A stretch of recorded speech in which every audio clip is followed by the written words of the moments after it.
आठ जून સુધી રાજ્યના કેટલાક વિસ્તારોમાં હળવાથી મધ્યમ વરસાદની આગાહી। તો આજથી 2 દિવસ અમદાવાદ સહિત મધ્ય ઉત્તર અને દક્ષિણ ગુજરાતમાં ગાજવીજ સાથે વરસાદની આગાહી।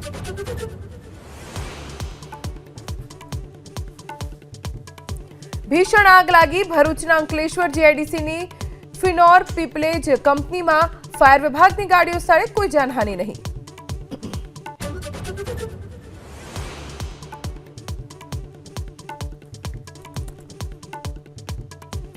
સિક્કિમમાં રેસ્ક્યુ ઓપરેશન સમયે ભૂસ્ખલન, લાચેનના આર્મી કેમ્પના 2 જવાનના મોત। દુર્ઘટના બાદથી 6 જવાન લાપતા હોવાના અહેવાલ।